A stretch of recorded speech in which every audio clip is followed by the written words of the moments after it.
o modo como os últimos papas têm transformado a Igreja, né? Então, uma primeira coisa que é preciso entender,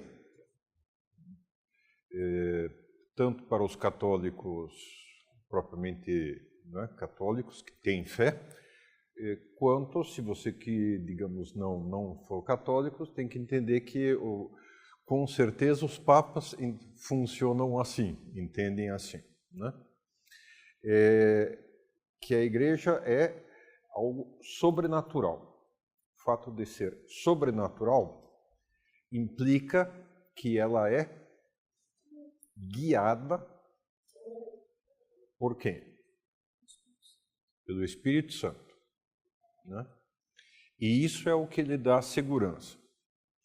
Portanto, muito além do aspecto institucional, e ao contrário, por exemplo, de um governo que não pode contar com essa segurança, né, a Igreja se entende como contando com a orientação do Espírito Santo, que, portanto, o que interessa é fazer o que o Espírito Santo quer, né? Nesse sentido, sempre houve, sempre há e sempre ocorrem erros. O aspecto humano está sempre presente.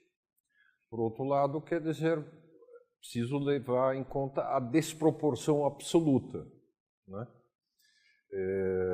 Por pior que seja um papa, digamos, ou por pior que seja uma pessoa, comparada a sua capacidade, o seu poder de fazer mal, entre aspas, comparado com o do próprio Deus, é ridículo, né?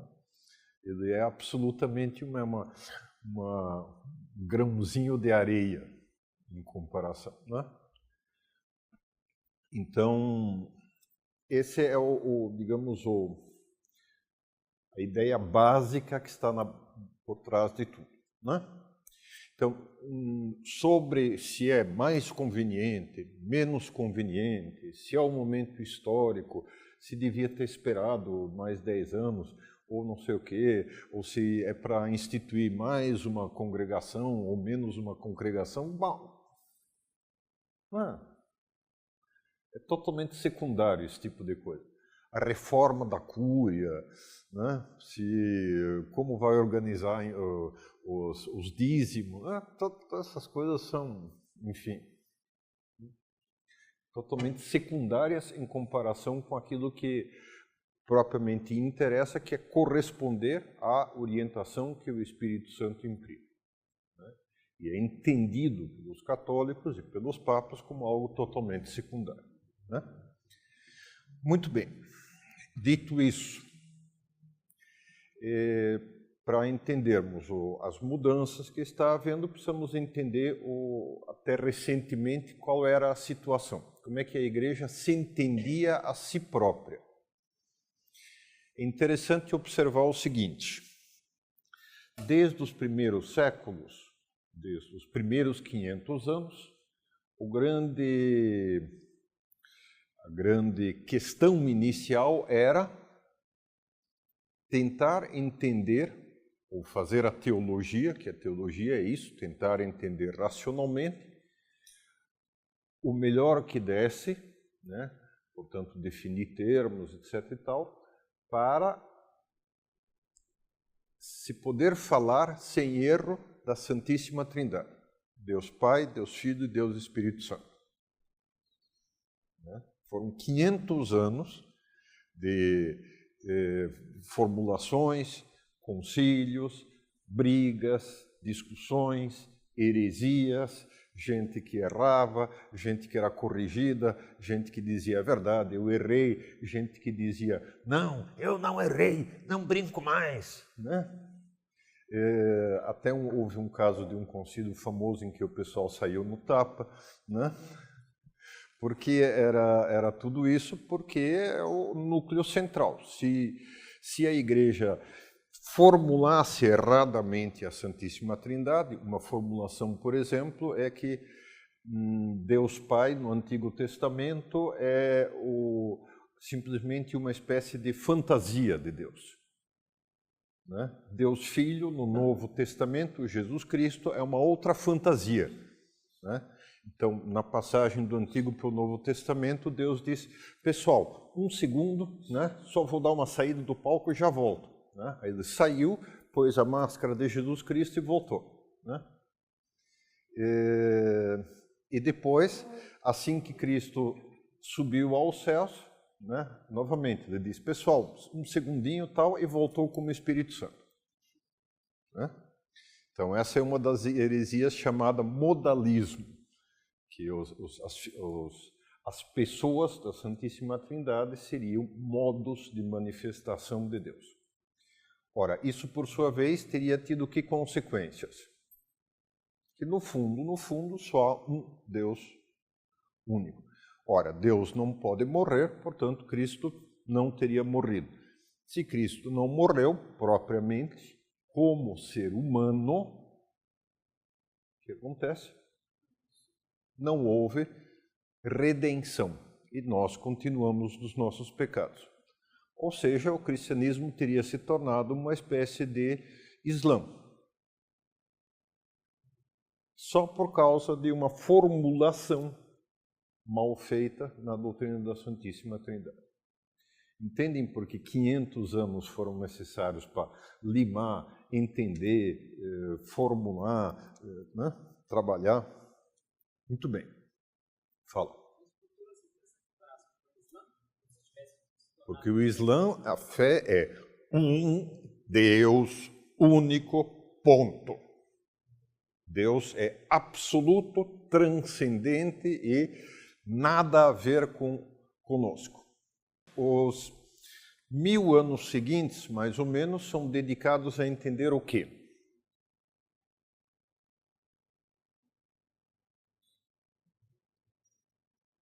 Como é possível dizer que em Cristo há duas naturezas? Né? Ou seja, um homem e Deus.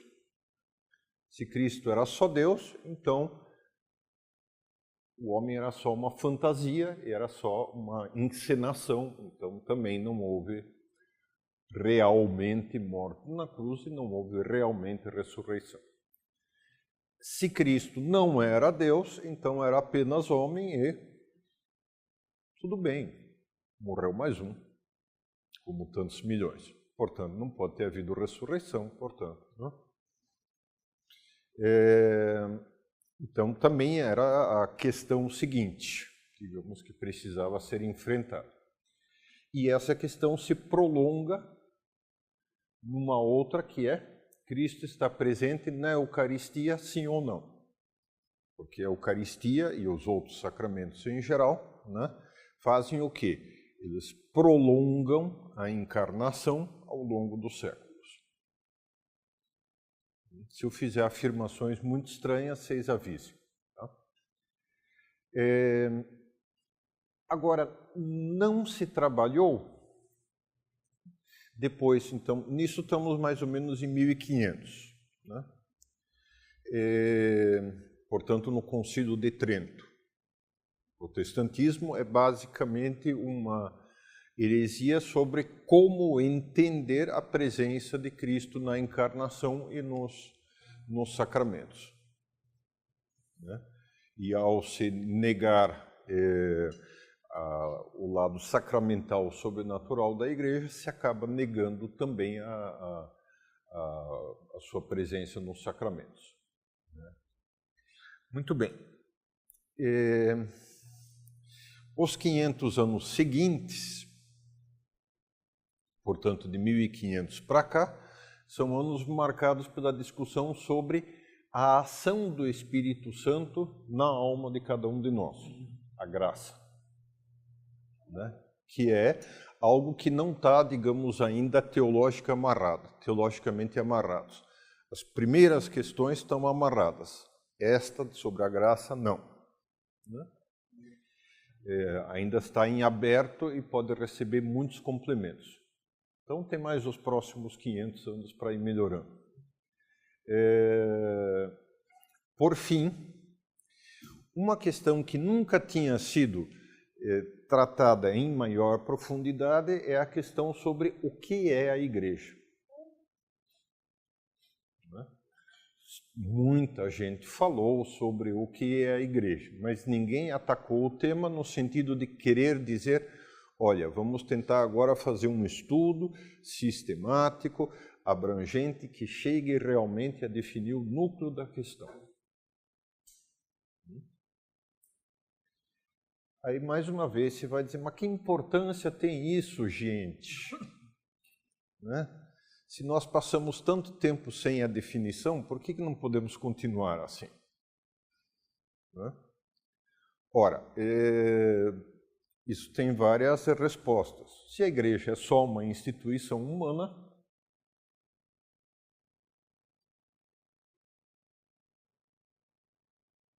tudo bem, Deus organizou, mas enfim, depois deixou na mão do pessoal, é o pessoal que se vire.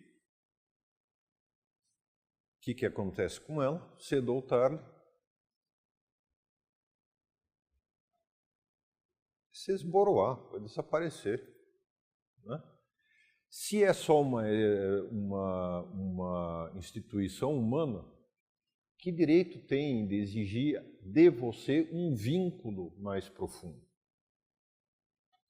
Se é só uma instituição humana, muito provável que as forças sociológicas presentes nela sejam as mesmas forças sociológicas presentes num Estado. Quais são as forças que unem um Estado?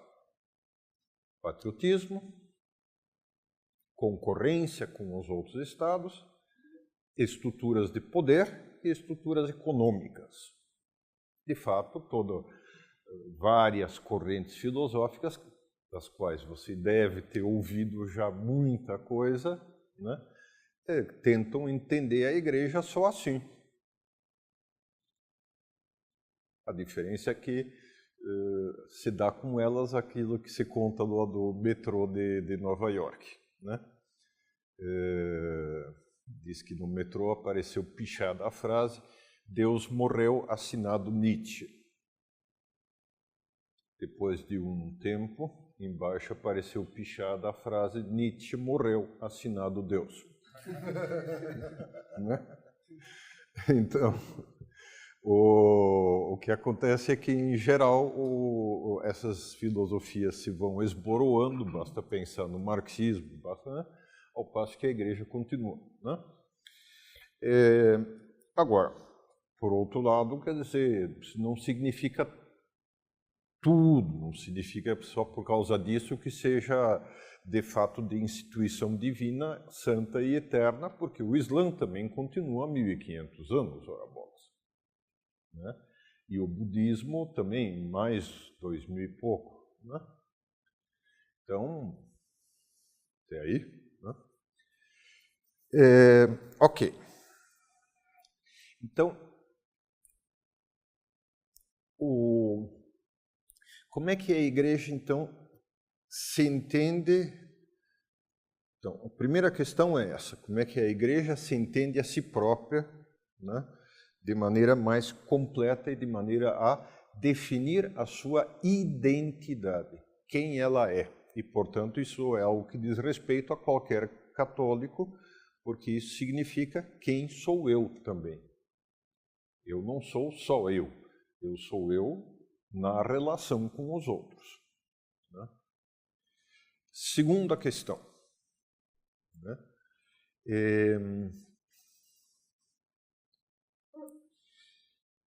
Como é que a igreja se entende perante o resto, aquilo que não é a igreja? Então, não sei se foi ontem que falamos disso, mas depois da Reforma Protestante, em que praticamente metade da então igreja, da igreja então existente, se separa e vai embora, né? A própria Igreja Católica em si fica reduzida. E o que aconteceria com você se cortassem fora as suas duas pernas, por exemplo? Qual seria a sua reação?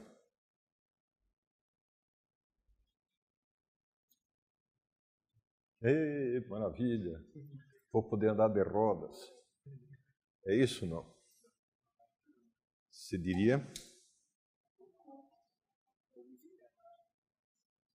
Primeira reação é a reação de dor e, de certa forma, de fechamento, até conseguir digerir essa questão, né? Então, a primeira reação da igreja perante essa nova situação foi uma reação de se fechar sobre si própria, né? Digamos, uma expressão, uma imagem que se usa frequentemente nos últimos 500 anos, dentro do âmbito da Igreja Católica, é a Igreja versus o mundo. O mundo é tudo aquilo que não é Igreja. O mundo é, de certa forma, identificado com as consequências más, com as consequências do pecado na vida social e também na vida física, né? Ambição, sede de dinheiro, sede de poder, enfim, todas as más inclinações humanas, né? E a ideia, de certa forma, herdada parcialmente, mas que se reforça muito, né, herdada parcialmente da Idade Média, é a ideia de que para você ser um autêntico e pleno católico, o que se precisa fazer?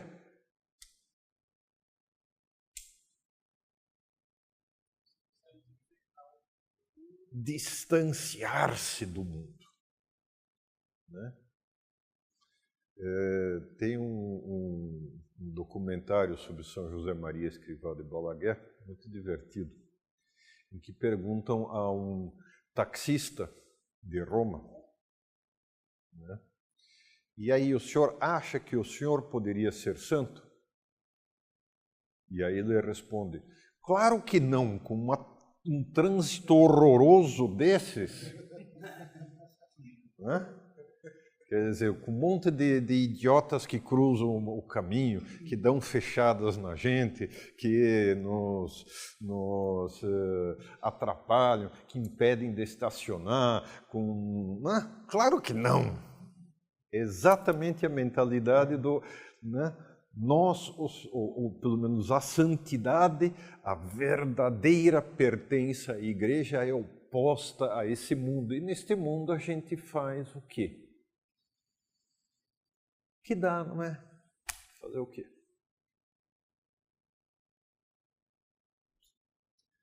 Muito bem. Então, essa é a primeira atitude. A que isso conduziu?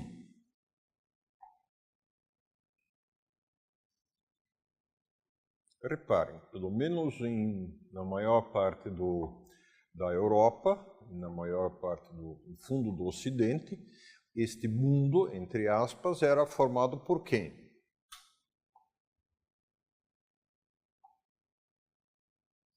Batizados, católicos. Portanto, você diz, se forma como se fosse duas classes, aqueles que se dedicam a Deus e aqueles que são cristãos de segunda classe. Modelo rebaixado, né? Fusquinha.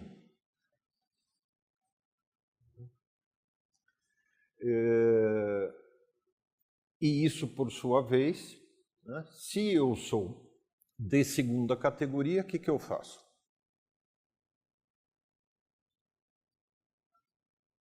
Já que não gostam de mim, então...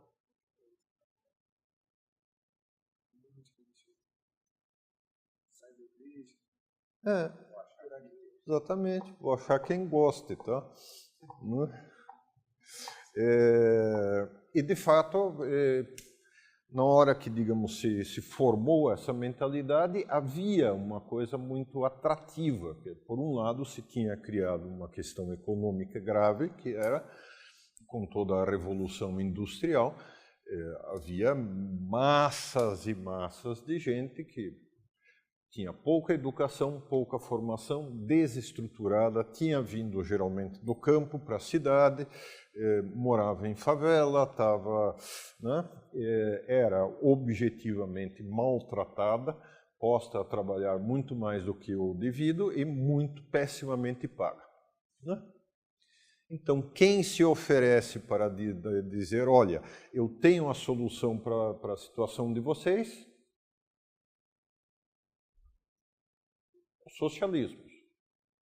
Anarquismo, comunismo, etc. e tal, né? Socialismos utópicos. Né? Então, fora toda a pregação da imprensa liberal, né? Que fica dizendo, não, a aliança entre o trono e o altar. Depois voltamos à aliança entre o trono e o altar. Né? A igreja é um instrumento de escravização das mentes que se opôs às ciências, né? Encarcerou o Galileu Galilei, né? Impediu-o de fazer descobertas e... Né? Foi uma fonte de atraso. Né? Então, junta essas duas tendências, o que você tem?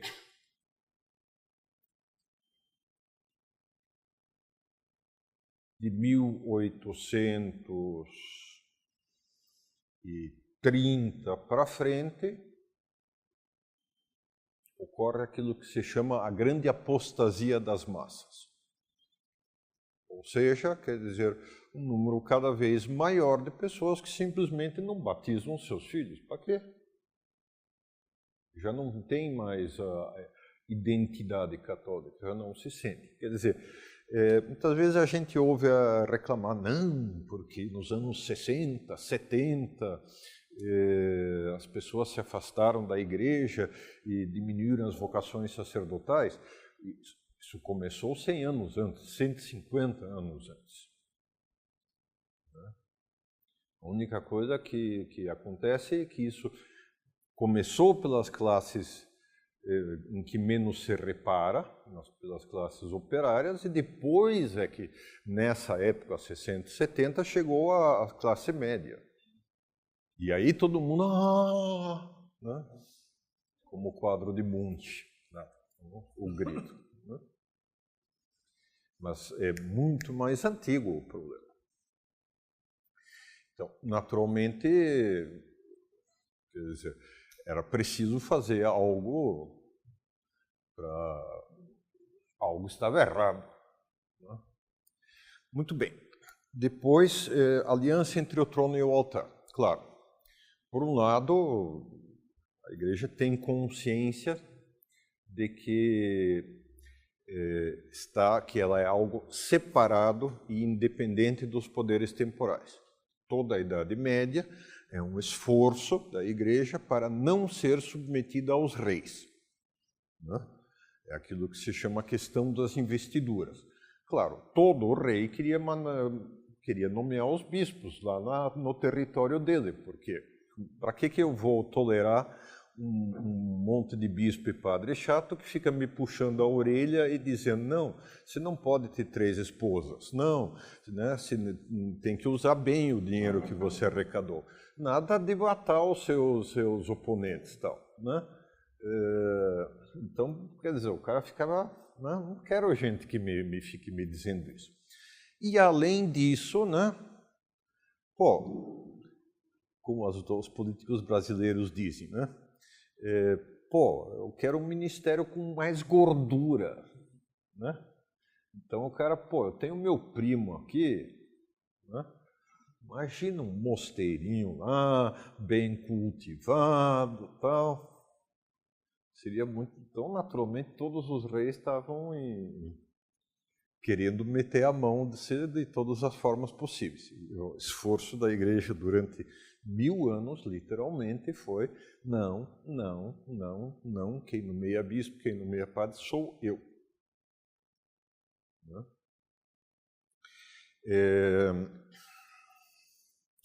Isso é a questão das investiduras. Por outro lado, claro, né?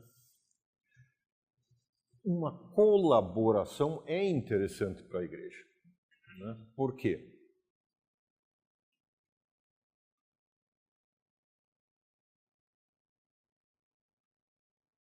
Basta vocês lembrarem do Jim Jones. Quem lembra aqui do Jim Jones? O pastor protestante marxista que juntou 400 seguidores, levou para a Guiana Inglesa e um ataque lá tal,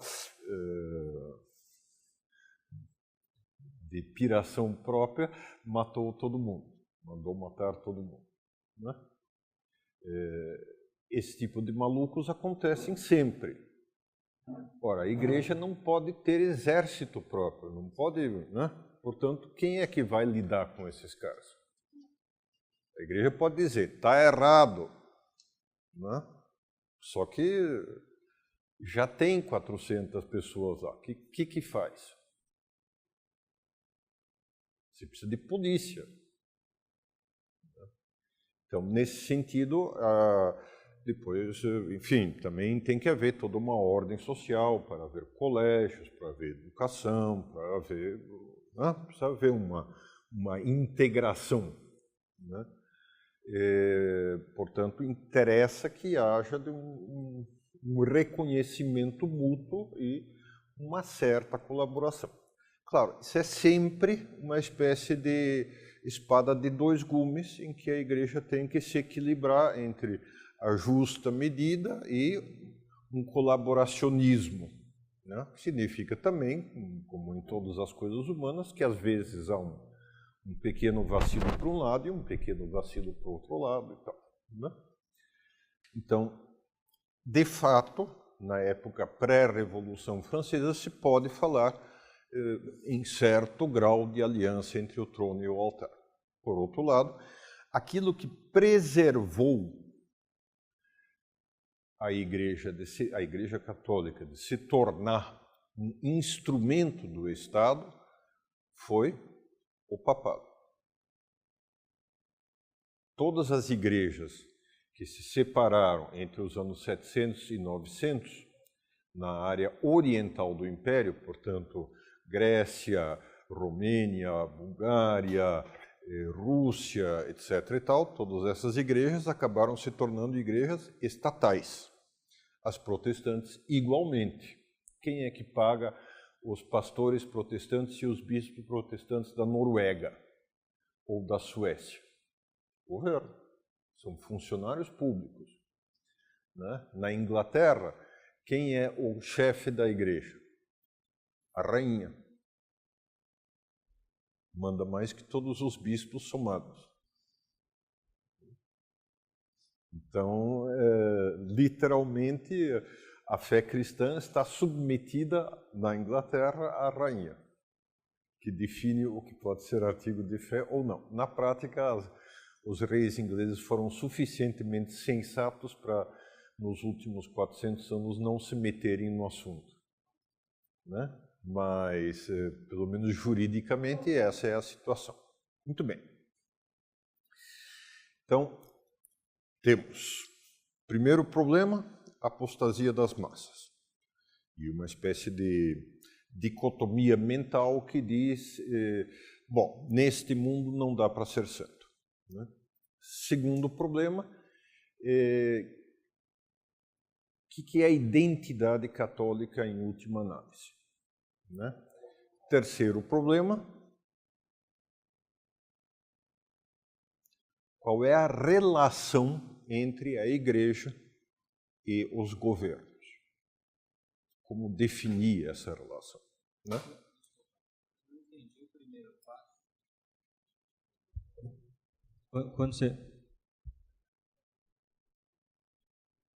Quando você fala apostasia das massas, o que influenciou essa classe operária mais pobre a não batizar os filhos? Foi o marxismo? Foi porque não chegou lá.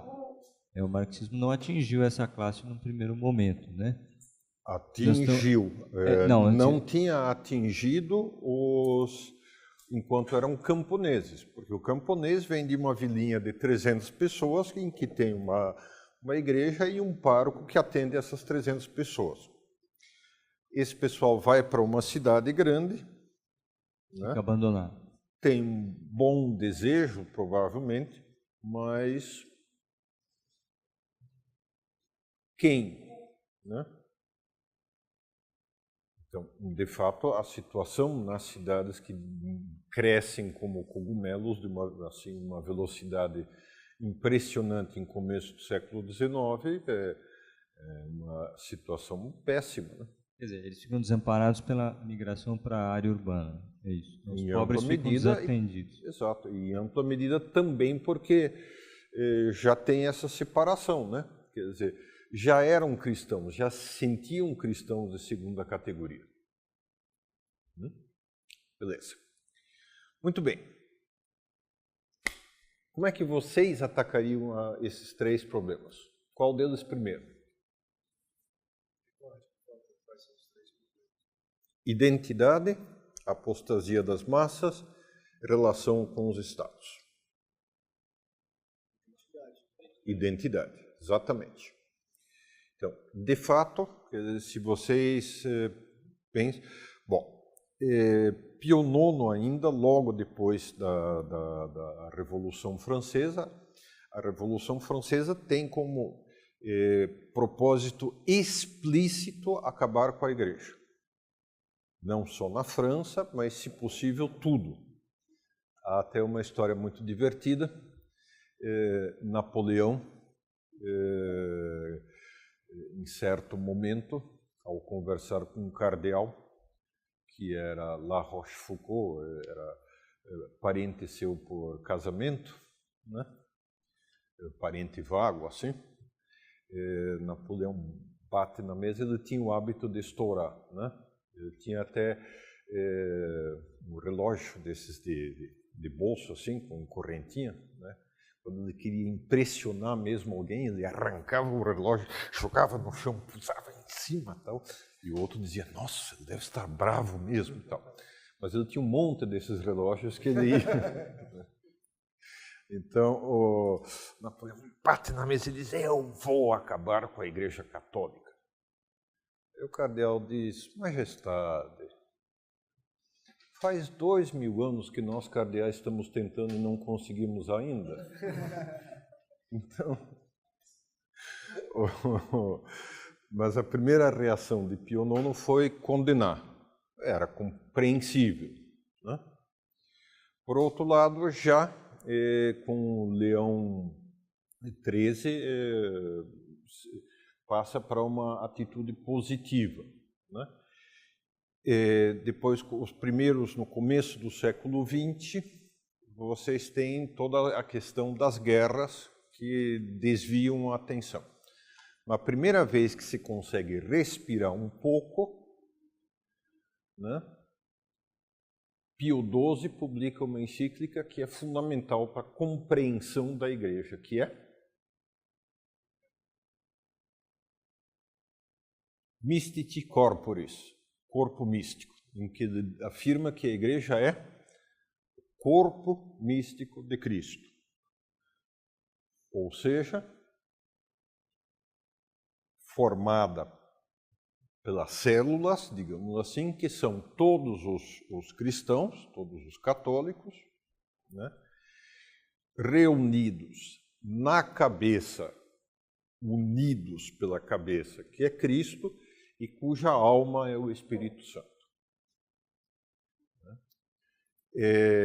E isso, reparem, que prolonga a mesma, entre aspas, a mesma estrutura da encarnação. Na encarnação, Deus, permanecendo 100% Deus, se torna 100% humano. Só uma pergunta. Essa visão de que a igreja é corpo místico já tinha sido ventilada antes de Leão XIII ou foi um salto qualitativo? Pio XII. É um salto qualitativo. Não sei, ele evidentemente se apoia, mas eu acho que essa formulação é dele, concretamente, né? Então, o que vale a pena reparar é que isso prolonga a lógica da encarnação, né? Isto é, há uma espécie de corpo físico, a igreja não se manifesta através de bons desejos espirituais, mas sim através de caras concretos, físicos, palpáveis. Né? Por sua vez, tem um elemento espiritual que é o próprio Deus, Espírito Santo. Então, isso é uma primeira grande virada. Né? Segunda virada.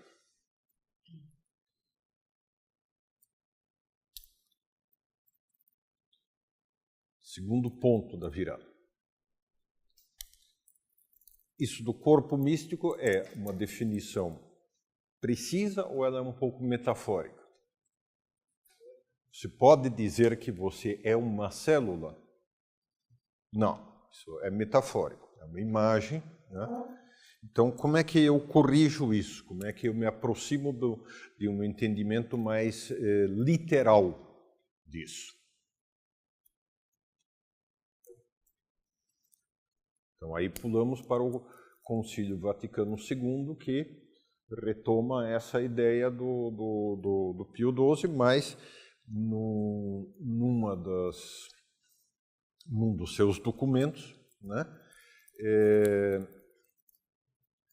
fala do papel de todos os batizados dentro da igreja, insiste especialmente que não há duas classes, e faz, agora sim, uma coisa que é antiga, né, diz que clérigos, ou seja, diáconos, presbíteros e bispos, e leigos, cada qual ao seu modo, vivem o único e o mesmo sacerdócio de Jesus Cristo. Só que uns de maneira hierárquica, ou seja, fazem os sacramentos, podem consagrar a Eucaristia, podem dar a confissão, podem ordenar, e outros como? Os leigos como? Através do sacerdócio real, não hierárquico, que prepara o quê?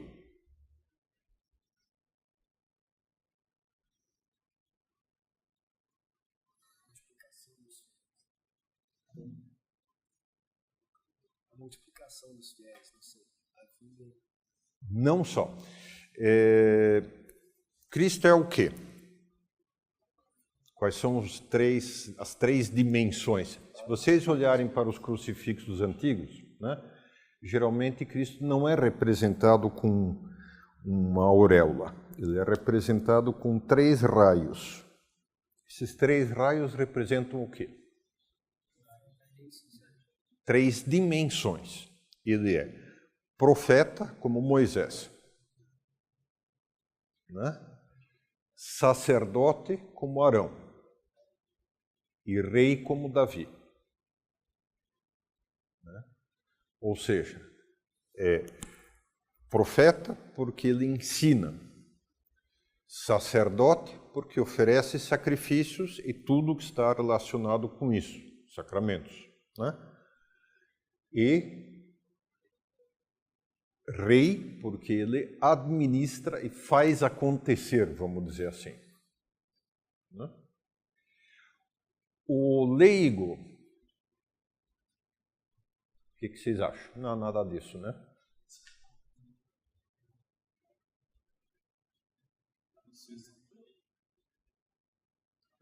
É exatamente as 3 mesmas coisas. É sacerdote, profeta, sacerdote e rei. Né? Em que sentido? Como é que você é profeta? Ensinando. Exatamente. Você não pode falar em nome da igreja, porque você não tem sacerdócio hierárquico. Mas você fala em nome pessoal, né? Porque tem um sacerdócio real e ensina a verdade do mesmo jeito. Né? Você pode dar os sacramentos? Não. Mas o que você faz? Você prepara a matéria dos sacramentos. Você, quem é o cara que prepara o trigo da Eucaristia? Quem é o cara que junta, colhe o vinho? Você, exatamente. Esse trigo, no caso, é o quê?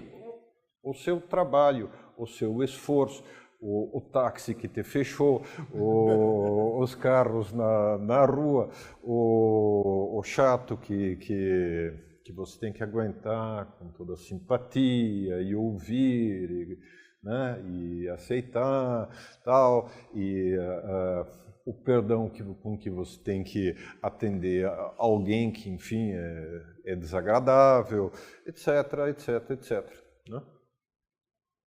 Ou seja, o papel não o papel é extremamente importante. Sem você, sem o seu aporte ao sacramento, o sacramento não teria matéria para ser realizado.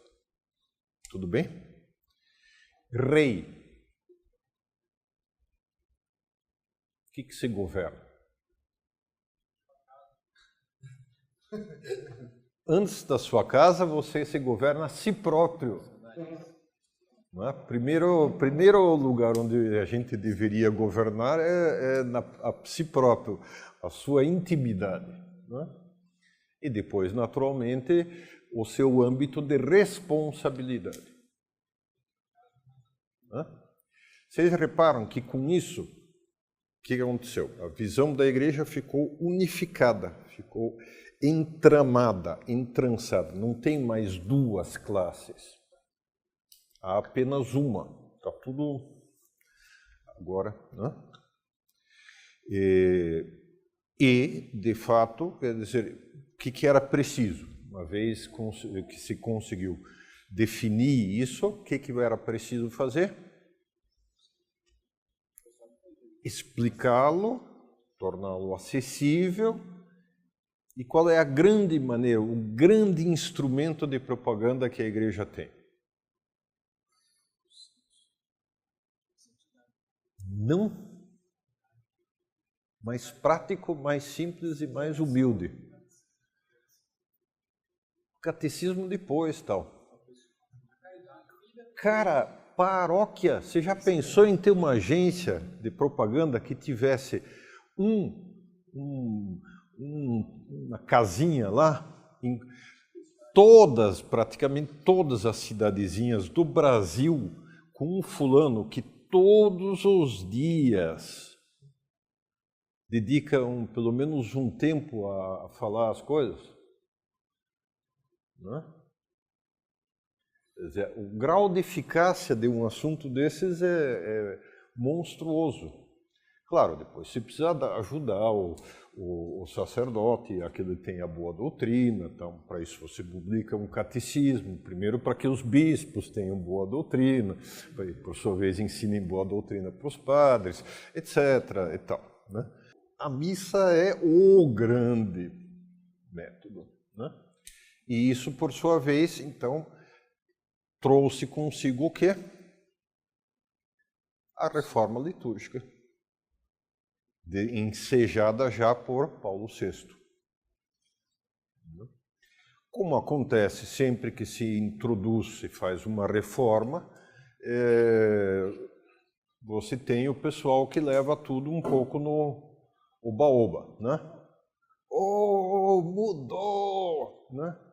E aí vai longe demais, né? E você tem uma parte do pessoal que diz, mas está diferente do que era antes, né? Então, você tem as oscilações normais, que de fato foram as oscilações que ocorreram entre 60, 70 e agora, primeiro longe demais para frente e agora para longe demais para trás. Não, nós queremos a missa antiga, né, com todas as vírgulas, né, que só se celebra na paróquia não sei das quantas, né, em tal horário. Então, as duas atitudes um pouco simplicidade, né? Quer dizer, o sacramento é válido, o sacerdote, tá bom, não acertou 100%, não tem problema, é o de sempre. Vale a pena ler um pouco a história da igreja e ver como em todas as épocas houve muitas mazelas, né, por parte de todo tipo possível de cristãos. Então, quer dizer, não é o caso de nós ficarmos esperando e querendo uma igreja com ISO, agora os ISO já passaram de moda, né? Mas ISO está em quantos? 15.027, né? Composta por nós, né? Ou seja, sempre vai ser bastante. Muito bem, então esse é o. Depois de João Paulo II, deu uma muito lenta e suavemente, ajudou o pessoal, digamos assim, a reduzir a intensidade de oscilação, né? Bento XVI ainda mais. E continua, a mesma tendência continua com o Papa Francisco. Então, essa linha provavelmente é a mais importante de todas, que é a que mais, a longo prazo, vai ter mais fruto.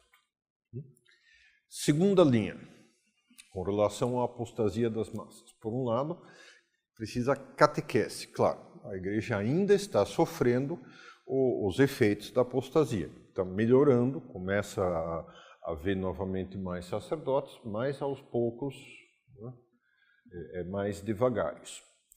Então, o Bento XVI tem nesse ponto um papel fundamental, porque o que ele fez, quer dizer, expressamente, desde muito antes de se tornar Papa e durante o papado dele, toda a preocupação dele era conseguir reexplicar de uma maneira compreensível, que levasse em conta as objeções, as dificuldades, todos os desenvolvimentos da filosofia e do pensamento modernos, tornar acessível aos intelectuais a doutrina de tal forma que respondesse às dificuldades que eles têm. E fez isso em todos os campos. Fez isso na liturgia, fez isso nas encíclicas, fez isso no campo da apologética, da explicação básica da fé. Ou seja, não é que ele acrescentou nada, né? Simplesmente reexplicou de uma maneira diferente, né? Fez isso num campo que estava extremamente, que continua a estar, né, extremamente debatido, que é o campo da exegese, como entender a Sagrada Escritura. É para entender literalmente, é para entender tudo literalmente, mas e o que eu faço com uma contradição no texto? Então, escreveu especialmente o Jesus de Nazaré para que não houvesse, para que, digamos assim, não como uma obra de um Papa dotada de inerrância, mas como um livro particular. E com isso levou toda a teologia a um nível de exigência muito melhor. Para vocês terem uma ideia, o mesmo problema de dúvidas intelectuais já se tinha apresentado na época de Pio X, no começo entre duas guerras, né? E a primeira resposta também tinha sido exigir dos sacerdotes um juramento de fidelidade quando eram professores de teologia, né? Só que, claro, a longo prazo isso só fez com que as pessoas se conformassem externamente para não perder o emprego, mas interiormente continuassem com as dúvidas. Então, o que Bento XVI se propôs foi explicar de tal maneira que uma pessoa de boa vontade consegue entender e se sentir satisfeita, né? E o Papa Francisco é claramente não tem interesses propriamente intelectuais, mas tem o interesse de chegar às pessoas, é o interesse pastoral de tocar as pessoas e com isso estabelecer um exemplo para os sacerdotes. Porque os sacerdotes não, por qualquer um de nós, às vezes, não cai bem a todos, né? Então, e muitas vezes nos falta um pouco mais de entendedeiras e de facilidade, e de boa vontade, e de disposição de ouvir, né? Então, isso, quer dizer, o acesso direto às pessoas é o que ele está tentando deixar como marca. Cada Papa tem as suas marcas pessoais, vamos dizer assim, né? Quanto tempo tem, Ravik? 15. Perfeito. Terceira linha. E aí, como é que fica a relação com o Estado? Então, muita gente gostaria, no fundo, né, você encontra, a tendência anterior era né, a aliança do trono e do altar só serve para lançar um contra o outro. O ideal seria acabar com a igreja e ter só o trono, ter só as instituições, né? Só o governo, especialmente os governos maçônicos, tinham essa tendência, né? Depois, a Revolução Francesa, depois de muitas idas e vindas, 4.000 sacerdotes mortos, 15.000 outros mortos,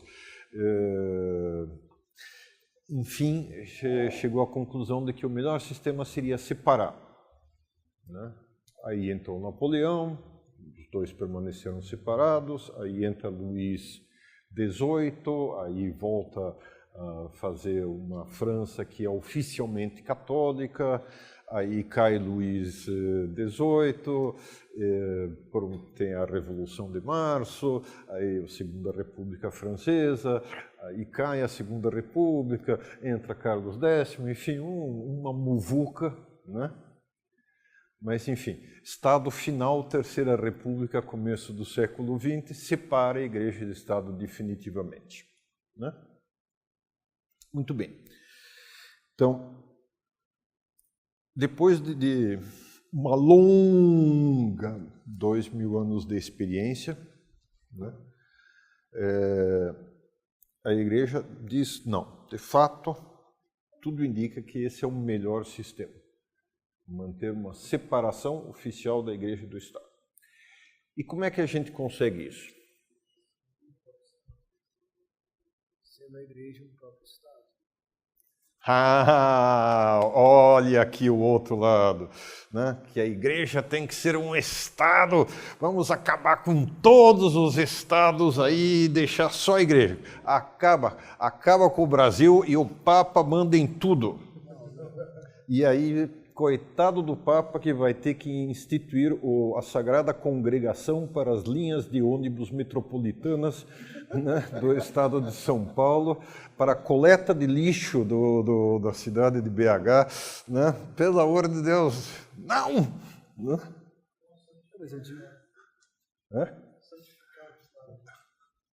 Puxa, coitado, já tem muitas coisas que o santifiquem, né? Quer dizer... Quando eu digo a igreja ser um próprio Estado, não ser um único Estado. Bom, a igreja era um Estado, né? A igreja foi feita um Estado no século VIII por Carlos Magno, né? Até numa operação bastante duvidosa, que não se sabe se foi feita com um documento forjado ou não, a chamada doação de Constantino, né? Quando Carlos Magno, porque, enfim, estava Roma aqui, os papas já tinham sido... Roma está no mesmo lugar, razoavelmente, né? O problema é que, por um lado, os bizantinos achavam que Roma ainda pertencia ao Império Romano, do qual era o que os bizantinos representavam. Então eles davam uma invadida, assim, né? Cada 15 anos, assim. E ao dar a sua invadida, jogavam um papo no poço, matavam, então, esse tipo de coisa, assim, né? Depois, pelo norte, tinham os lombardos, que queriam ir para o sul e conquistar os árabes que estavam no sul, né? Então, no caminho tinha Roma, aproveitava, dava uma saqueada, né? E ao sul ficavam os árabes que tinham interesse em passar de vez em quando para o norte e dar uma saqueada em alguma cidade lá. No caminho ficava Roma, aproveita também, né? Então, estava numa situação extremamente, digamos assim, inconveniente. Então, quando apareceu Carlos Magno, que tinha pelo menos conseguido unificar a França toda e queria ser coroado como imperador do Ocidente, etc. e tal, né? Apareceu lá para negociar. Então, né? Um arquivista achou no arquivo um documento que teria sido feito por Constantino, pelo imperador Constantino, doando o Império Romano do Ocidente ao Papa. É totalmente forjado, não tem nenhuma realidade isso aí, né? Mas o pessoal ficou feliz, o Carlos Magno, então, nossa, era tudo o que queria, tal. Então, pronto, aí foi coroado imperador e se fez um estadozinho em forma de ampulheta, que pegava outra grande besteira, que pegava todo o meio da Itália. Ou seja, continuava o problema dos que... Mas pelo menos o Carlos Magno dizia, não, eu protejo e quem puser o pé aí eu arrebento. Né? Bárbaros eram um pouco brutos, assim, né? E esse estado permaneceu até o Garibaldi destruir, e aí a igreja ficou, digamos, como uma cidade sitiada, declarou-se por razões diplomáticas em situação de cidade sitiada, embora não estivesse na prática, todo mundo entrava e saía numa boa, tal. Até que, mas diplomaticamente tinha interesse, era para dizer para o Estado italiano, olha, não está resolvida a questão, não topo ser um pedaço da Itália, né? Aí como é que chama o ditador italiano? O Mussolini, aí se fez uma concordata que estabeleceu o atual Vaticano. Ridículo do ponto de vista estatal, mas pelo menos útil lá, né? Muito bem, mas o problema não é isso, o problema é nos diversos países como é que você mantém uma suficiente independência do Estado, né? Não se torna simplesmente o Ministério de Propaganda. Esse é o problema, né? E, por sua vez, você tem que ter entidade jurídica, porque senão, um dia de manhã, entra outro governo e diz, eu gostei dessa igreja, confisco, museu daquilo lá, tal, etc., né? Então, a solução achada foi mais recente essa, né? Separação total da igreja do Estado. Essa separação implica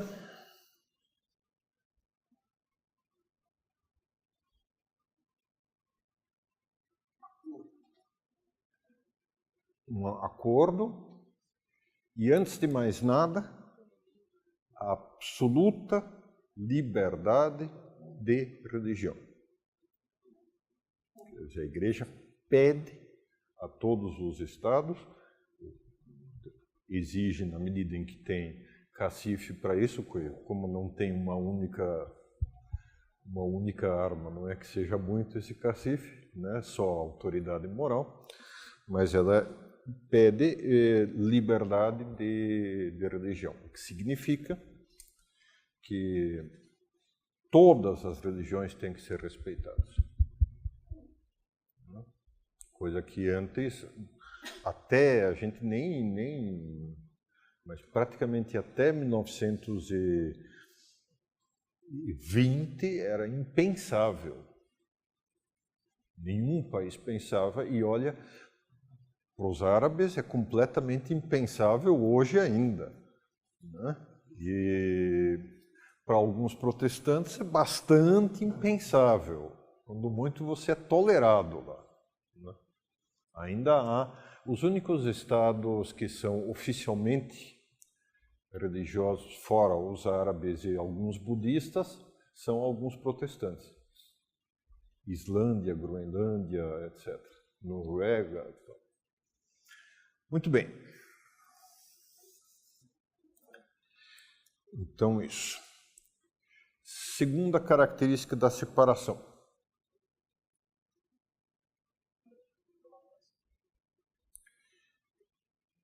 Não estritamente colaboração se o Estado não quiser. O que sim, quer dizer, ou seja, a igreja não diz, você tem que me pagar a manutenção das igrejas, ou você tem que me pagar a manutenção dos orfanatos, ou você, né? Isso não necessariamente, isso é uma tarefa dos fiéis. Se você é católico, cuide do seu, né?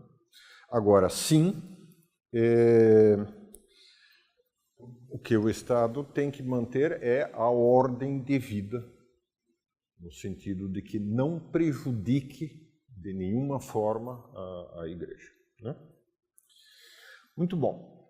Então, resumindo, temos 3 grandes linhas. Uma renovação total do próprio modo como a igreja se entende e que, por sua vez, está profundamente vinculada à identidade, o que significa a igreja, o que significa pertencer à igreja, o que significa ser católico, né?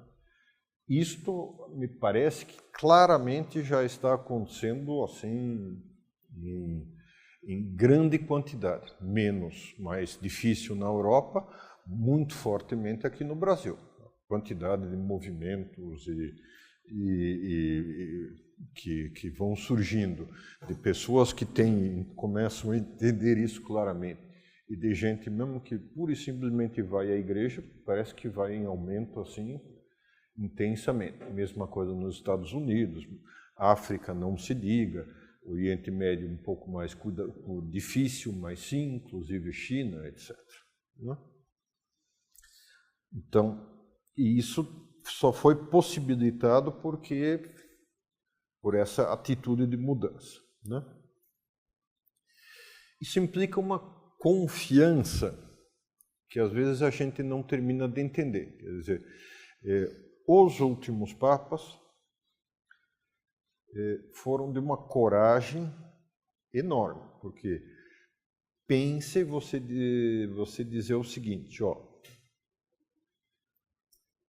eu tenho que administrar 1 bilhão de pessoas, não tenho dinheiro para fazer as coisas chegarem a elas, não posso e não devo contar com a boa vontade dos Estados, e não posso e não devo, né, me apoiar em estruturas humanas só. O que sobra? Sobra o poder da verdade, né? E confiar absolutamente no poder da verdade, o cara precisa ser muito, muito corajoso, né?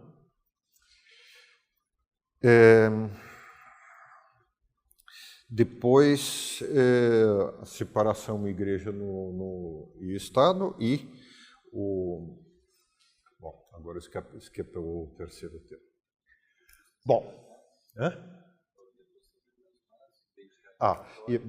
exato. Então, a identidade já, de certa forma, parece que está recuperando a apostasia das massas. Bom, senhores, perguntas? Tem lá? O Henrique, assim, como é que você vê a entrada um pouco do comunismo na igreja, essa questão, às vezes, da teologia da libertação? E a outra pergunta seria, assim, se houve algum problema de comunicação na questão do Concílio Vaticano II, porque assim, a ideia era que a santidade era para todo mundo, para todos, né? E sim, hoje nas paróquias você vê poucos sacerdotes às vezes falando de santidade. Então assim, não sei se foi se a igreja conseguiu se expressar bem ou essa é uma dúvida minha. Sim, às vezes em algumas missas que eu vou, quando eu vejo o padre falando de santidade, a gente fica até assustado assim, porque realmente quase não ouve. Beleza. Ponto 1. Teologia da libertação, me parece que faz parte daquela oscilação que falamos, logo pós-concílio, né? Quer dizer que tinha o pessoal que foi para o lado mais, inicialmente para o lado, não, cristianismo, nós precisamos ajudar as pessoas em concreto e a primeira ajuda de que elas precisam é econômica, portanto precisamos mergulhar-nos nisso e acabaram se perdendo todo o senso sobrenatural, né? Teve um encontro recente dos teólogos da libertação, ano passado. Quantos foram, sabe? 70. Qual a idade mínima? 70. 60 e poucos.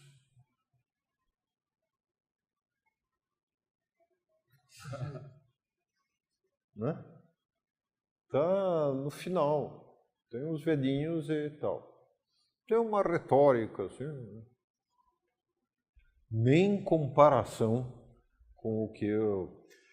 agora eu vou me valer um pouco do fato de que eu sou mais velho do que você, né? Nem comparação com as décadas de 60 e 70, em que o assunto estava, 70 sobretudo, em que o pessoal das Jaque, Jeque, Joque, Jique, Juque, etc., partiam para a luta armada, etc. e tal. Na maior parte não, porque sabe como é que é, Brasil e tal, né? Mas alguns sim. Bom, segundo, o concílio, se você ler os documentos dele, não há absolutamente a menor dúvida. Os sacerdotes, tal como nós, digamos, têm um certo bloqueio para entender, demora um pouco, né? Como nós também demoramos. Algo como 10 anos, 15, 20, às vezes, para entender as coisas mais elementares. Mas vão entender. Também trabalho numa editora que lança livros nesse setor, vamos dizer assim, e se pode claramente dizer, as vendas não param de crescer, e são livros que falam disso, de santidade. Não param de crescer. É uma área que simplesmente não... A crise, se fala em crise econômica, que crise? É todo o contrário, né? E que nas paróquias ainda haja sacerdotes que falam um pouco, tá bom, mas dá uma pesquisada quantitativa, uma garimpada, como se disse, você acha. Muita gente fala isso. Já vi até gente que digamos, não é que talvez se destacasse pela qualidade da sua pregação, mas que nesse ponto falavam uma correção absoluta. Tá? Pelo menos essa é a experiência que eu tenho. Também só posso falar da experiência que eu tenho, né? Henrique, eu queria saber se essa separação que você falou do Estado e da Igreja, a gente pode definir como essa questão do laicismo ou se o laicismo é um extremismo? Não, laicismo é o contrário de clericalismo, né? Laicismo diz no church.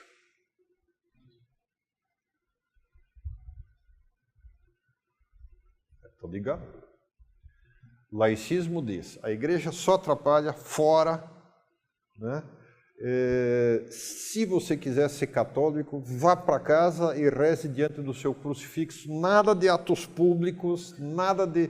né? E se você pintar um crucifixo lá de fora da sua casa, eu jogo pedra. Isso é o laicismo, né? Clericalismo é o contrário.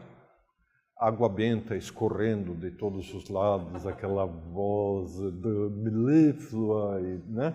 E o bom mesmo seria que todos fossem padres, o que naturalmente causaria a extinção da espécie humana. Né? Que isso aí se chama, a separação se chama laicidade, legítima laicidade.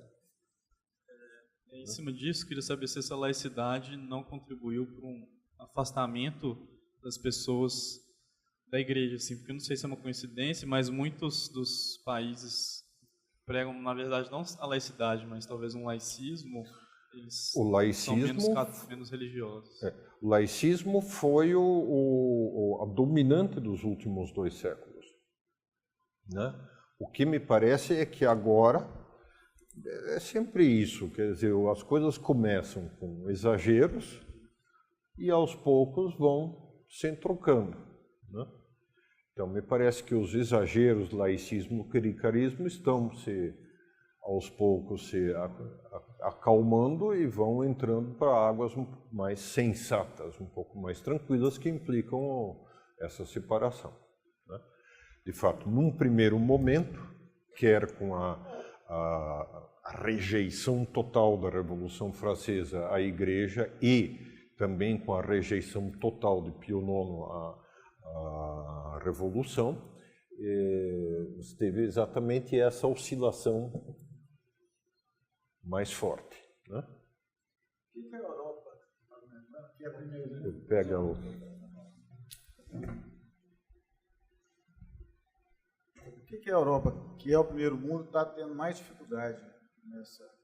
Porque o pessoal tem 2000 anos de cultura e está tudo travado. A formação universitária já está muito mais formada. Todo o laicismo foi um negócio de formação. As pessoas desenvolveram um hábito de estudo muito intenso e aguerrido. Só que se a pessoa estudou muito intensamente, para mudar de ideia e para reconhecer que estava errado, é algo que é muito mais lento e muito mais demorado. De certa forma, nós temos, com perdão não é, né? Mas nós temos a imensa vantagem da ignorância. Né? Quer dizer, nós estamos descobrindo isso e não estamos nem de longe ainda fossilizados. Portanto, temos ainda muito mais facilidade de impulso.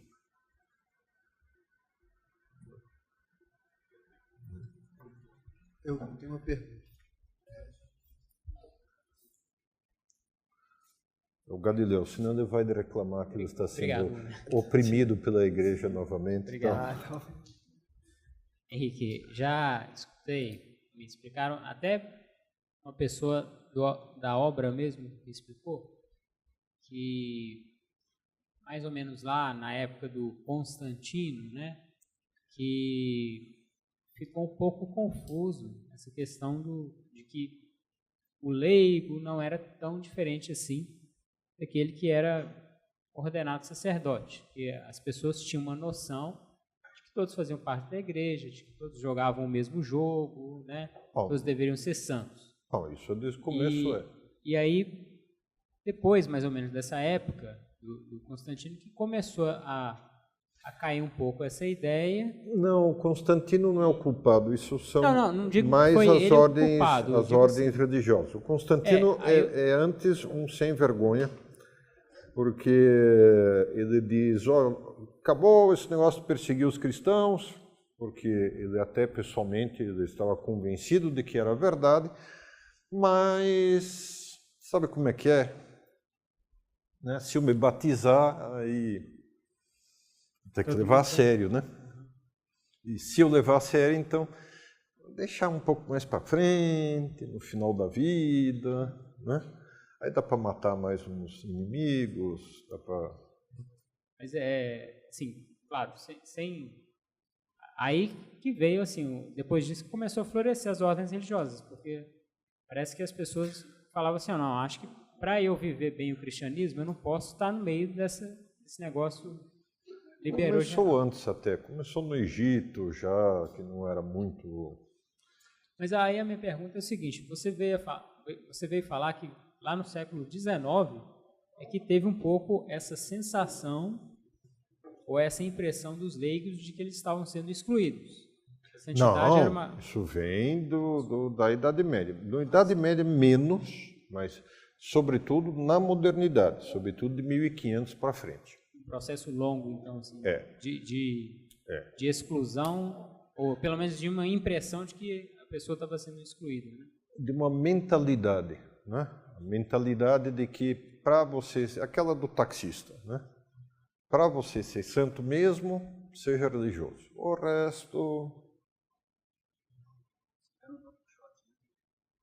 Sim. Medievais não tem muito isso. Até menos. São, em geral, mais apimentadinhos até. Gostam de contar uma história um pouco assim, espicaçando os frades e as freiras, etc. Robin Hood, por exemplo. E a outra pergunta que eu tinha, são só duas. Quando você disse no começo assim, a igreja ela tem que ser vista como ela é, uma instituição sobrenatural, né? Mas que ela tem coisas, de fato, assim, você disse algumas mudanças, que são coisas mais práticas, né? Que às vezes demoram mais, né? Aí você não deu o exemplo na hora, mas depois você falou, e eu fiquei um pouco querendo que você casasse as duas coisas, né? Tem coisas, obviamente, na igreja que são opináveis, poderia fazer de um jeito, poderia fazer de outro, né? Mas realmente tem esse cerne sobrenatural que vem da inspiração do Espírito Santo. Mas no começo você não citou, mas depois você falou da liturgia. Eu queria tentar entender assim, o que na liturgia é realmente aquilo que o Espírito Santo está dizendo, tem que ser assim, e o que não é, porque a liturgia ela pode ser muito diferente. Aqui no Brasil de um jeito, às vezes um outro rito é diferente, não deixa de ser válido. Eu queria entender um pouco assim, o que na liturgia é opinável, o que é o cerne, né? E como é que a igreja trata isso? Isso não. Não, só deixa eu dar para ele, senão ele está com ele. Tá. Depois é você, só para não ficar... Então, na liturgia, em princípio, o que é inamovível são o grosso das partes da missa, introito, confissão, glória mais fortemente, liturgia da palavra, né? Credo. Então, esse conjunto é a missa dos catecúmenos ou liturgia da palavra. Pouco mais ou menos segue a sequência que os judeus usavam na sinagoga, não no templo, né? E que os protestantes conservam nos cultos. A seguir, correspondendo ao que os judeus faziam no templo, sacrifício propriamente dito, né? Começa com o prefácio, a oração eucarística, preparação para a comunhão. Então, essa estrutura, né? Concretamente importante é a oração eucarística, dentro da oração eucarística santos, Pai Nosso, né? Esse conjunto básico se encontra em praticamente todas as liturgias. Pode ter adaptações, mais incenso, menos incenso, uma fórmula assim, uma fórmula assado, acrescenta um evangelho no fim, acrescenta, não sei, mais uma oração lá, tal, sem grande importância, né? Essa estrutura já está na Didaquê, por exemplo, que é segundo uma das teorias. Depois pode ser acompanhada em todos os séculos. A liturgia dita nova, oriunda da reforma pós-Concílio Vaticano II, na verdade, se aproximou da liturgia mais antiga que nós conhecemos. E não se afastou, né? A única coisa que foi feita meio de maneira boba, segundo o próprio Bento XVI comentou mais tarde, é que se quis obrigar os fiéis, em vez de se fazer os dois ritos em paralelo, ao instituir o novo, né, se quis, digamos, é preciso que todos assistam o novo. Então, o erro foi um erro político, não não há nenhum erro doutrinal ou de qualquer coisa nesse sentido. Tá? Beleza?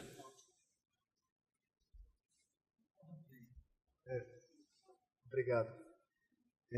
Eu queria saber, Henrique, como que é possível perceber a ação do Espírito Santo na condução da igreja? Porque, assim, a gente vê uma sequência de muitos erros, né? Mas, ao mesmo tempo, eu fico pensando, né?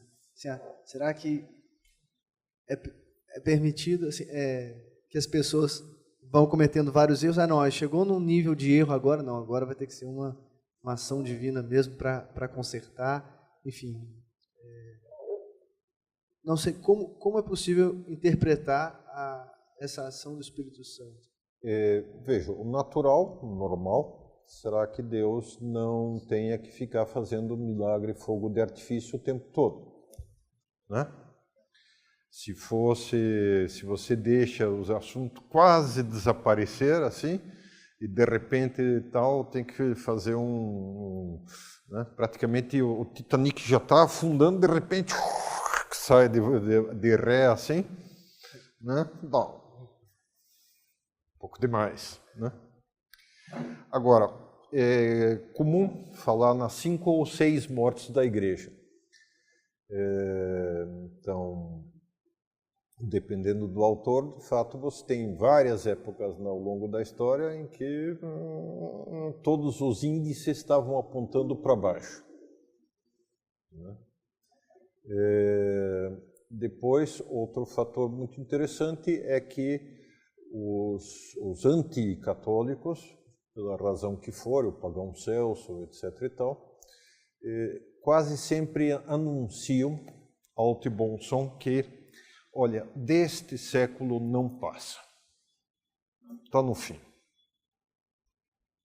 Não tem mais solução, né? Então, desde o século III até hoje, você tem uma continuidade nesse anúncio aí também.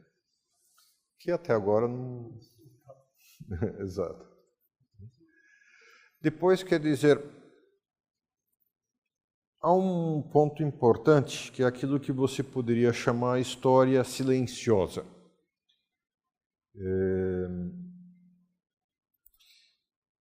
Chesterton dizia que um operário que cai do andaime é notícia.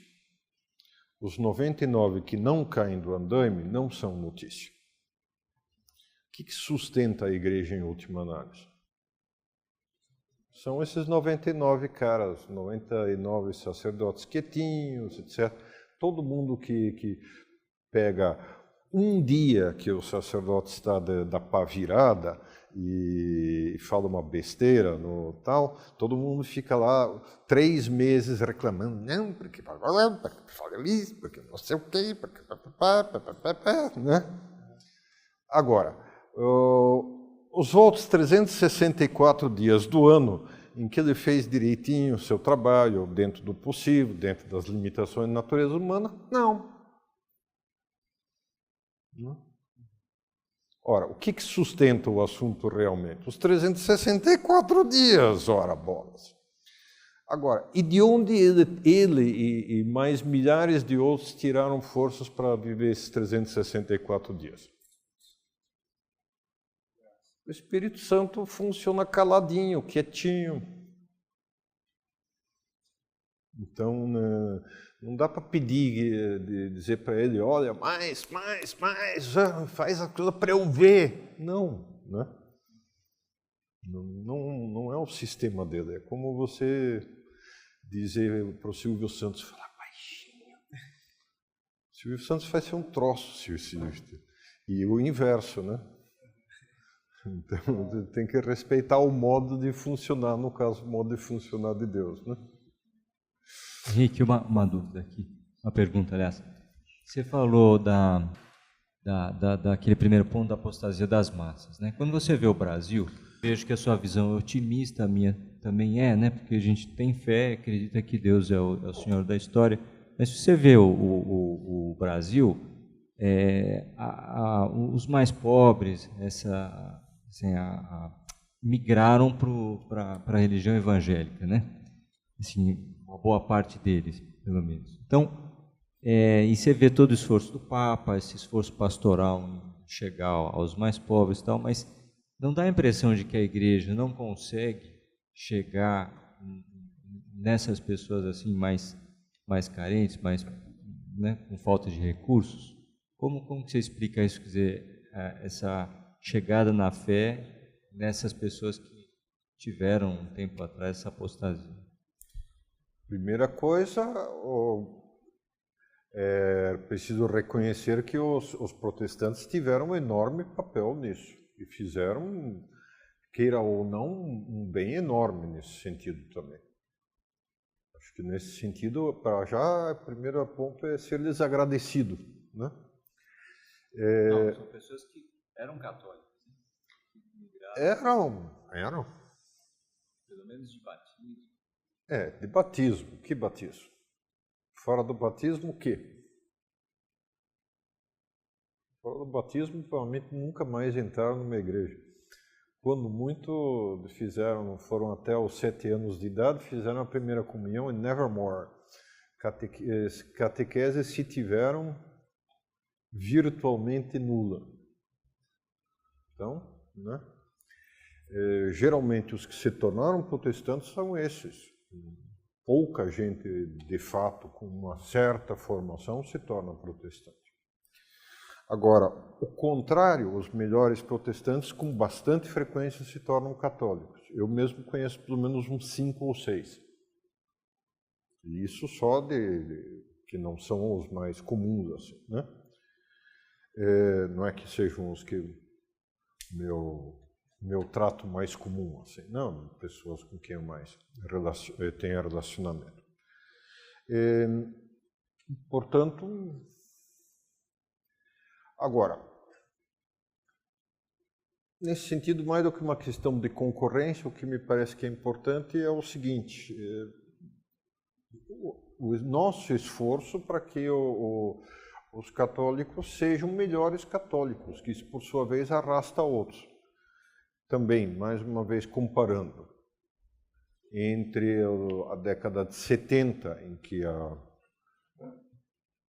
na década de 80 saiu uma reportagem, um determinado governador de São Paulo era protestante, então isso saiu no jornal. Aí era relativamente novidade o assunto ainda. Aí entrevistaram uma moça que trabalhava como empregada doméstica, né?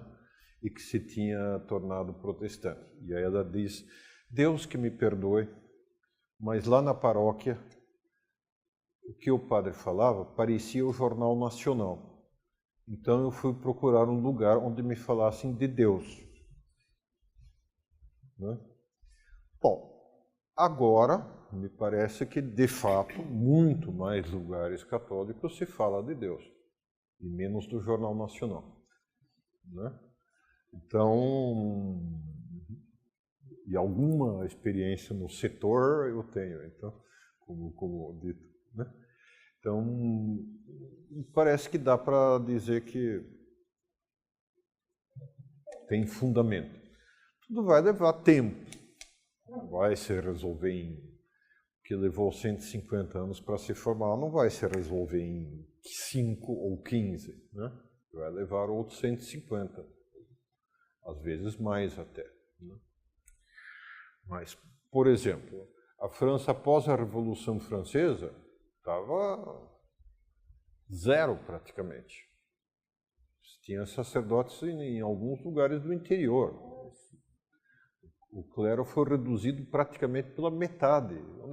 Como é que se recompõe isso? né? E isso foi, em muitos países, dependendo de perseguições e tal, foram fenômenos parecidos. Então, e mesmo assim, as coisas se consertaram mais tarde, depois se desconcertaram, depois se consertaram, depois se desconcertaram, etc. e tal, né? É só sempre que a gente não faça a comparação entre um estado ideal, que só existe na nossa imaginação, e um estado real, que é sempre insuficiente, que nos faz dizer, mas não dá para vencer, muito problema. É muito mais interessante a gente arregaçar as mangas e fazer o que possamos fazer. Diga.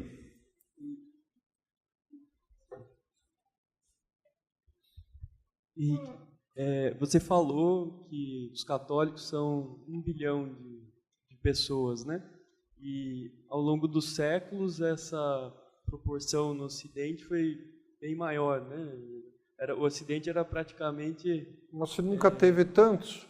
Não, sim, mas... É impossível estimar. Não, a questão que eu quero fazer é em outro sentido. Eu quis dizer que a Igreja Católica tem uma influência muito grande no Ocidente e em todo o mundo, né? Justamente por essa grande quantidade de fiéis, né? E no pensamento ocidental, né? Eu queria fazer um link com o que você disse ontem a respeito da modernidade, né? Em que ponto essa modificação do conceito de liberdade influiu no pensamento católico? E, da mesma forma, como a mudança que a Igreja passou ao longo dos séculos influenciou nesse conceito de liberdade. Tentando fazer um link entre a palestra de ontem e a de hoje, o que fez com que essa mudança no conceito de liberdade acontecesse? Você falou que o homem medieval, a preocupação dele era o amor, né? Você falou o homem medieval... Não, Santo Agostinho. Mas você falou desses termos, que ele via, que ele esperava era um amor com A maiúsculo, grande... Não, não o homem medieval, como um todo. Sim, e depois do conceito, foi o que eu entendi pelo menos, e depois o conceito de liberdade passou a ser a pessoa poder escolher entre a maior gama de opções, né? Isso até acho que deve ter influído na pessoa querer ter essa possibilidade de escolher entre as inúmeras religiões, né? Pensando em pluralismo. Nos últimos séculos, sim. Nos últimos 2 séculos em que se começa, de repente, a conhecer um monte de religiões.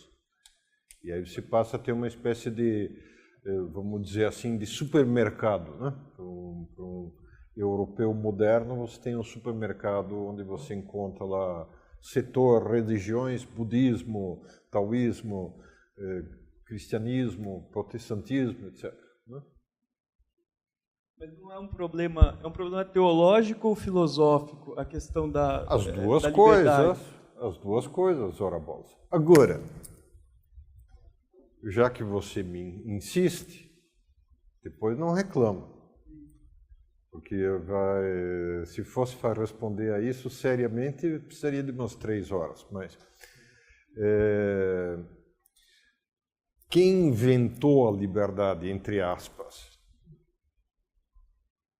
De onde vem que as pessoas, de fato, digam não? Liberdade é um tema central. São Paulo. Só que no começo se entende isso com os instrumentos fornecidos pela filosofia pagã, depois se entende isso melhor com os instrumentos fornecidos por Santo Agostinho, depois se entende melhor com os instrumentos fornecidos por São Tomás, depois se entende com... não necessariamente muito pior, com os instrumentos fornecidos pelos franciscanos. Né? E não é um desenvolvimento assim, o conceito, mas um desenvolvimento... Né? Então, mesmo o desenvolvimento aumentar o número de escolhas, em si não me parece nocivo. O problema é tomá-lo sozinho, como a definição de liberdade. Mas complementado, integrado junto com os outros, me parece bom. Agora, liberdade, a gloriosa liberdade dos filhos de Deus é de São Paulo e a frase é dele, e de fato quem pôs isso no centro das preocupações foi ele. Bom, espero que possa se satisfazer com isso. Boa noite. Aqui, eu sou assinante de uma revista católica e essas transformações que o senhor citou aí, a política de extensão de Leão XIII, o Concílio Vaticano II, isso são tudo, a teologia da libertação, são tudo apontados como problemas da igreja que na evolução acabaram levando o que o Ravik falou do afastamento das pessoas da igreja. E o Papa, especialmente, é sempre muito criticado por uma postura liberal ou até mesmo comunista e, de certa forma, de apoiar o comunismo, né? Eu queria até recuperar um pouco, eu acho que foi a pergunta que ele fez, assim, como que o senhor vê essa infiltração da ideologia comunista dentro da igreja e como o senhor analisa o Papa como um apoiador dessa situação de comunismo? Então, primeiro, o Papa não apoia comunismo de nenhuma forma. Isso não parece que tenha nenhum fundamento em ré, né? Qual Papa, para começo de conversa? O Papa Francisco, concretamente, não parece ter o que ele é conciliador, né? Então, o comunismo não entrou na igreja, como contamos inicialmente na pergunta da teologia da libertação. Não entrou como uma espécie de, não, vamos ser comunistas e em cima disso vamos resolver os problemas da humanidade. E sim, entrou indiretamente, através do Karl Rahner, com a preocupação, o cristianismo efetivo tem que ser um cristianismo que preste serviço. E para os mais pobres, o primeiro serviço a prestar é um serviço econômico e social. Eles precisam viver. Se a situação é de opressão, eles precisam, aí sim é que entrou instrumentalmente o comunismo, né? Seja como for, isso sempre foi conflitivo dentro da própria igreja. Talvez os únicos países em que isso teve mais força foi o Brasil, Peru e algum outro país latino-americano, né? A Argentina, por exemplo, que teve excelente formação teológica nos seminários, porque teve bispos, digamos, em média, mais cultos do que os nossos, quase não teve teologia da libertação. Quer dizer, acho que é simplista você simplesmente dizer não, eles tiveram ideologia comunista, né? Quer dizer, se pode dizer, há uma certa influência ou modo de expressão ou tal, e alguns tomaram isso de maneira errada, mas fazer um juízo em bloco assim, me parece que distorce profundamente a realidade, né? Vamos só mais duas perguntas. Pode continuar? Só mais duas perguntas e a gente termina, pode ser? Com João Paulo II, né, foram feitas duas coisas que foram importantíssimas, feitas sobretudo pelo Ratzinger, que foi chamar cada um desses teólogos para conversar com ele, enquanto era da Congregação para a Doutrina da Fé. E ao conversar com eles, a primeira preocupação era fazê-los entender o que acontecia, o que estavam fazendo, né? De fato, isso levou muitos deles a repensarem as suas posições. Entre outros, por exemplo, Clodovis Boff, irmão do Leonardo Boff, né, que é um homem excelente e que hoje ensina uma doutrina absolutamente correta, né? Então, é bom levar isso em conta. Em outros casos, isso não foi bem recebido. Depende, naturalmente, sempre da reação de cada um, individualmente. Em alguns casos, foi necessário retirar-lhes a licença para ensinar em qualquer instituição católica em nome da Igreja, que foi o que aconteceu com Leonardo Boff. Né? Muito bem. Como agora a situação já mudou muito e é extremamente difícil que se passe de retórica para qualquer iniciativa fática, né? O esforço do Papa Francisco tem sido trazer esse pessoal de volta para dentro da Igreja pela via da misericórdia. Não por acaso está falando da misericórdia e do perdão como meio de aproximar as pessoas para de Deus, né? Então, me parece que insistir numa polarização de posições dentro desse contexto não faz bem, nem para ajudar o outro lado, vamos chamar assim, nem para nos ajudar a nós mesmos, né? Quer dizer, nosso problema é outro, o problema de cristãos é servir as outras pessoas e, na medida em que elas se deixem servir, ensiná-las. E isso é a atitude do Papa, me parece claramente isso, né? Muito bem. Henrique. Aqui. Voltando na questão da fuga dos fiéis, né, da apostasia, o Ravik falou dessa conversão ao protestantismo, que ocorre muito no Brasil. E hoje em dia se fala muito da conversão ao islamismo, principalmente na Europa. E a minha pergunta é se essa conversão em massa, essa islamização da Europa, se ela está ocorrendo mesmo e por quê? Se sim, por que está tendo esse fenômeno na Europa? Tá. Primeiro, eu não conheço números, mas eu duvido muito que ainda haja muita conversão ao protestantismo aqui no Brasil, quantitativamente.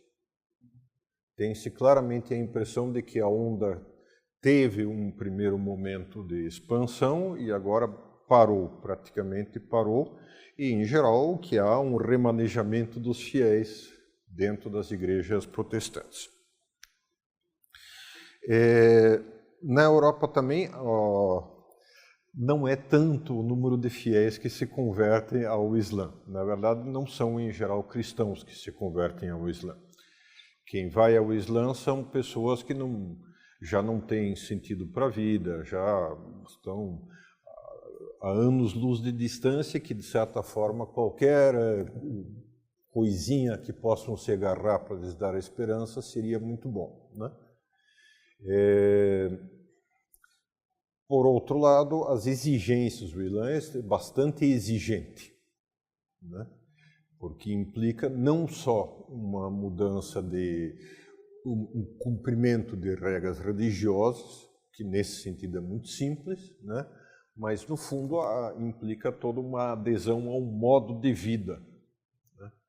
Então o pessoal muda, mas quem está acostumado ao modo de vida europeu, em geral, não demora, não persevera nisso, né? Exceto aqueles que vendem drogas, ou seja, já tem uma personalidade enfraquecida, né? E que esses sim muitas vezes entram em movimentos mais violentos, nihilistas, etc. e tal, e sabemos, né, o IS lá, né? Então, muitas vezes para a Síria. Mas, claro, aí você já tem nitidamente um fenômeno que vai muito além de uma religião. Aquilo lá é um nihilismo e uma atitude interna anormal, né? Então, quantitativamente, não sei se isso faz barulho nos jornais, mas quantitativamente eu tenho sérias dúvidas de que seja algo maior, assim, um fenômeno realmente importante, né? Mas, seja ou não pela conversão de cristãos, eu acho que é um pouco nítido que está crescendo na Europa, correto? O que sim, o problema dos muçulmanos é os que vieram lá, os que foram para lá, têm muitos filhos, ao passo que os europeus não têm. Portanto, cedo ou tarde a Europa será muçulmana, graças a esse fenômeno. Então o senhor acha que a causa disso é mais os próprios muçulmanos que estão indo para lá, claro, e têm mais filhos? Que também, nesse sentido, a imensa maioria dos muçulmanos são gente normal, como você, como eu, como precisam trabalhar, precisam sustentar a família, tem a sua situação de vida normal e vivem, procuram viver com retidão a sua religião. Não, o que acontece é o mesmo fenômeno que nas favelas, quer dizer, na maior parte das favelas, não é que o grande número de pessoas seja traficante ou humano ou alguém que pertence a uma gangue. Mas, devido ao ambiente, muita gente sofre por causa disso. Basta um pequeno número que se dedique a isso para criar um problema. E isso, de fato, acontece entre os muçulmanos na Europa. Um pequeno número é o que realmente apresenta tendências desestabilizadoras para a sociedade. E o resto não, mas levam a fama, Papagaio come o milho. Por favor. Henrique, você estava comentando também que foi um bem, que levou bastante queda de braço para chegar a uma concepção correta, da separação entre a igreja e o Estado dentro do cristianismo, e tendo sido isso um bem, tão altamente conquistado, se até um pouco em paralelo com a pergunta do Vitor, a primeira pergunta seria se o aumento dos muçulmanos, que é uma religião que tem um pouco ainda nebulosa a concepção da divisão entre igreja e Estado, seria uma ameaça a essa conquista no mundo ocidental, e há também a liberdade religiosa, e, em segundo lugar, como que deveria tanto a religião católica quanto os Estados europeus lidarem com uma religião que tem ainda dificuldade nessa concepção, De fato não é fácil, mas... Não é que ela ainda tem, é visceral e intrínseco a ela que seja impossível a separação de igreja e Estado. Para o muçulmano, a única lei que existe é a de Deus, ponto. Portanto, só existe, por assim dizer, a igreja, não existe Estado. Quando há Estado, o Estado tenta combater isso o mais que pode, portanto, é o que acontece em geral com sultões, com Saddam Hussein e outros do estilo. Mas, se como tal, em princípio, o Islã precisa instituir a Sharia. Portanto, se se tornam maioritários, vão instituir a Sharia. Lógica interna do Islã. Não tem dúvida a respeito. Então, quer dizer, se diz, não, isso ameaça, para eles não. Para eles, pelo contrário, o que ameaça é a separação igreja e Estado. Estou dizendo isso para os Estados europeus, o comportamento desses dois atores. Como é que você acha que valeria a pena reagirem a essa situação ou agirem a essa situação, tanto a Igreja Católica, o ecumenismo... A Igreja Católica tem que fazer o que sempre fez, isto é, conversar, entender, ensinar, explicar com toda a paz, com toda a paciência e acolhê-los se converterem. Ótimo, isso resolve o problema para efeitos práticos. Do ponto de vista do Estado, tem que apresentar o limite que apresenta para qualquer religião. Isto é, se não pode atentar contra a ordem pública, contra meu Estado. Senão, eu sou obrigado a te prender ou a te proibir qualquer ato nesse sentido. Tem que estabelecer regras de jogo, como qualquer pai, na verdade. Temos que terminar. Henrique, muito obrigado. Então, amanhã...